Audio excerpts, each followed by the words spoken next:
नहीं करेंगे, कानून का पालन नहीं करेंगे तो पब्लिक के जूतों से भी पिटवाऊंगा भी तो ये काम नहीं होगा। नमस्कार, आप देख रहे हैं एनएमएफ न्यूज। आपके साथ मैं हूं नम्रता चौधरी। जब लोकसभा चुनावों के नतीजे आए तो यूपी से सबसे ज्यादा निराशा हाथ लगी बीजेपी को, क्योंकि 70+ की उम्मीद थी, लेकिन 33 सीटों पर बीजेपी को सिमटना पड़ा। फिर गठजोड़ की राजनीति हुई, यानी गठबंधन का अगर आप आंकड़ा निकालेंगे तो वो भी 40 तक सिमट गया। अकेले समाजवादी पार्टी 37 सीटें ले आई और बेहद शर्म की बात ये बीजेपी के लिए थी। हालांकि इसके बाद ये कहा गया कि खेमेबाजी हुई है।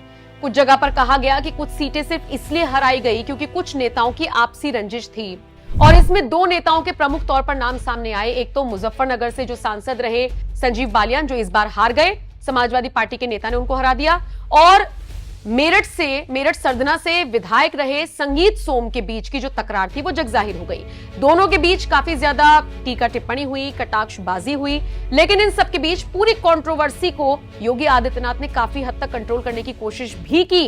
इन सब के बीच एक बार फिर संगीत सोम अपने धाकड़ अंदाज में नजर आई है। देखिए, ठाकुरों के बड़े नेता संगीत सोम बताए जाते हैं और बेबाक तरीके से वो अपनी बात रखते हैं। बीजेपी के कद्दावर नेता हैं और पश्चिमी यूपी में उनकी पकड़ बहुत मजबूत है। ऐसे में जब उनसे पूछा गया कि क्या अधिकारियों को आपने धमकाया था, तो जानते हैं संगीत सोम ने क्या जवाब दिया। धमकाया भी था और धमकाऊंगा, अगर वो काम नहीं करेंगे तो पब्लिक के जूतों से पिटवाऊंगा भी। सोशल मीडिया पर संगीत सोम का यह बयान वायरल है।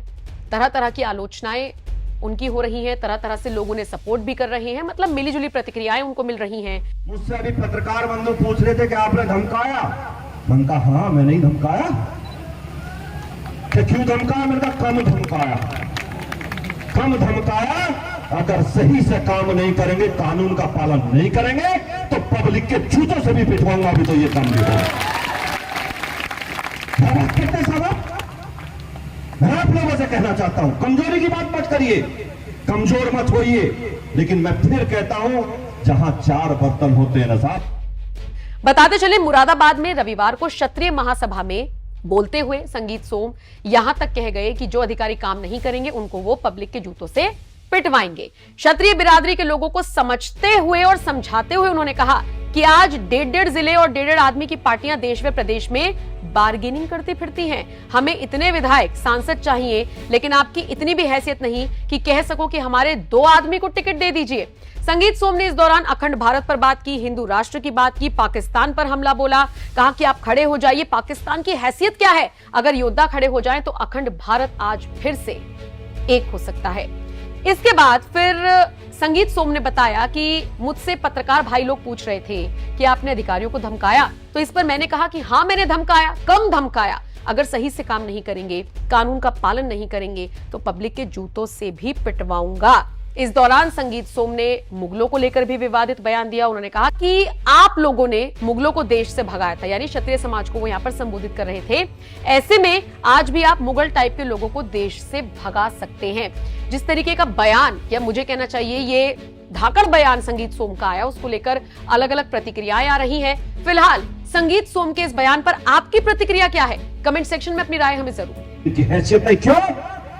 उनकी एकता है, वो इकट्ठा रहते हैं।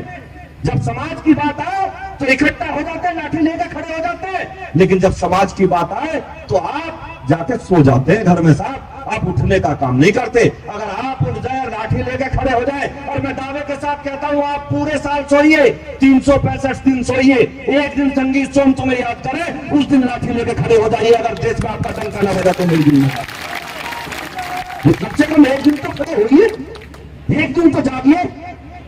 बहुत लोग कह देते, अभी एक वीडियो चल रहा था, बहुत से पत्रकार बंधु अभी मुझसे पीछे भी पूछ रहे थे, साहब आपने एक अधिकारी को धमकाया, आपका बड़ा वायरल हो रहा है वो वीडियो कि आपने एक अधिकारी को धमकाया। दूसरा नेता होता क्या कहता, नहीं नहीं मेरा वीडियो ही नहीं है वो, मेरी आवाज